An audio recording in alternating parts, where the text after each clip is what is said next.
संत न बांधे गाठरी पेट समाता लई, साईं सु सन्मुख रहे जहाँ मांगे तहाँ देई।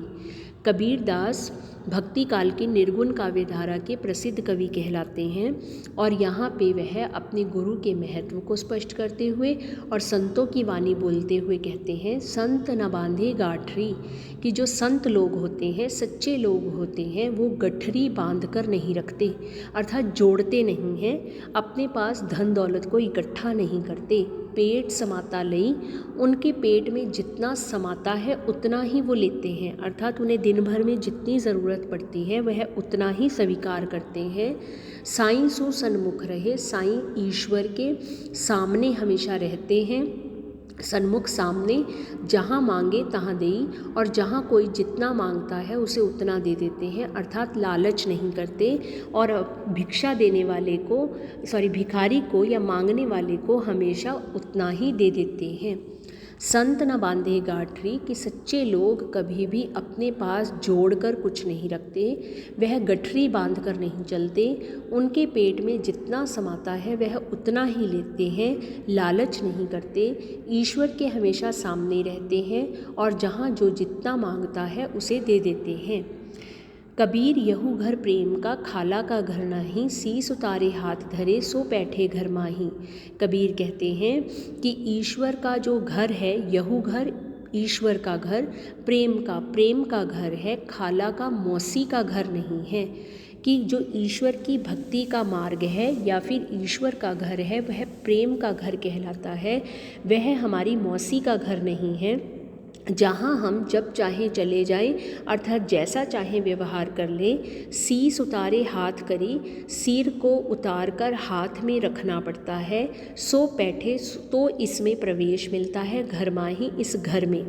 तो इस घर में प्रवेश मिलता है, अर्थात अपने सिर को उतार कर हाथ में रखना पड़ता है, कठिन रास्तों से गुजरना पड़ता है, रुकावटों को उठाना पड़ता है, तब कहीं जाकर ईश्वर की भक्ति का मार्ग मिलता है या ईश्वर के घर में प्रवेश मिलता है।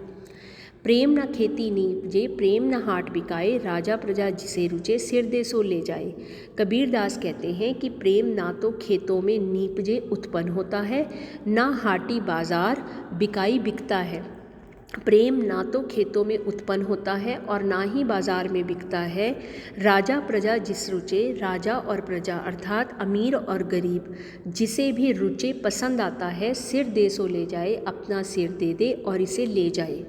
कि प्रेम कभी भी खेतों में उपजाया नहीं जाता, प्रेम कभी बाज़ारों में बिकता नहीं है।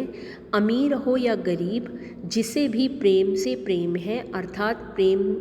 में रुचि है, वह अपना सिर दे दे, अर्थात कठिन रास्तों पर गुजर ले और इसे प्राप्त कर ले, अर्थात मानव धर्म को मान ले और इसे हमेशा के लिए जीत ले। ज्यों नैनों में पूतली, त्यों खालिक घट माही, मूर्ख लोग न जाने ही बाहरी ढूंढन जाही। कबीर दास कहते हैं, ज्यों जैसे नैनों आँखों में, पुतली पुतली होती है, काले रंग की जो काले रंग का जो भाग है आँखों का, उसे पुतली कहते हैं। जैसे आँखों में पुतली रहती है, त्यों खालिक घट माही, वैसे ही खालिक ईश्वर घट मन में माही रहता है, वैसे ही आत्मा में ईश्वर रहता है। जिस प्रकार से आँखों से पुतली को अलग नहीं किया जा सकता, उसी प्रकार से ईश्वर को आत्मा से अलग नहीं किया जा सकता। मूर्ख लोग ना जानही, मूर्ख लोग इसे नहीं जानते, बाहर ढूंढन जाही, इसलिए वह ईश्वर को प्राप्त करने के लिए बाहर ढूंढते फिरते हैं या बाहर घूमते फिरते हैं, तीर्थ स्थानों पर जाते हैं, जबकि उनका ईश्वर उनके मन में ही निवास करता है, उनके मन में ही रहता है। तो कबीर कहते हैं कि जिस प्रकार से आँखों में पुतली रहती है, वैसे ही ईश्वर हमारे मन में रहता है, उसे बाहर ढूंढने जाने की आवश्यकता नहीं है। अगर कोई मनुष्य उसे बाहर ढूंढता है तो वह मूर्ख है, वह मूर्ख लोग कुछ भी नहीं जानते, तभी वह उसे तीर्थों पे ढूंढते हैं। कबीर करत है बिनती, भो सागर के साईं, बंदे ऊपरी जोर होत है, जमकू बरिज गोसाई। कबीर कहते हैं, करत है बिनती, बिनती प्रार्थना करना, मैं प्रार्थना करता हूँ भो सागर के ताई, भव सागर के ईश्वर से, साईं से, कि मैं भव सागर के इस ईश्वर से, सृष्टिकर्ता से, भगवान से प्रार्थना करता हूँ। बंदे ऊपरी जोर होत है, कि बंदे का ऊपर ही जोर होता है। जम को बरिज गोसाई, जम को यमराज पर, बरिज गोसाई वह कभी भी विश्वास नहीं करता, अर्थात यमराज को कभी रोक नहीं सकता। बरिज का मतलब रोकना, गोसाई उस की मार से, यमराज की मार को वो कभी रोक नहीं सकता, अर्थात मृत्यु पर तो अपना वश नहीं चला सकता, लेकिन वंदना करते हुए कहता है, हे भवसागर के साईं, मेरा तुम पर ही जोर बनता है, मैं तुमसे ही प्रार्थना कर सकता हूँ,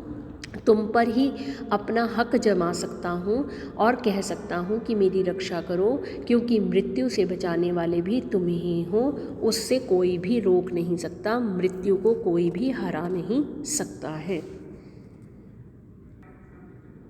इसमें ये कुछ 1-1 मार्क्स के क्वेश्चंस हैं जो नीचे लिखे हुए हैं, आप इन्हें एक बार पढ़ सकते हो। जैसे पालन पोषण किस जाति में हुआ,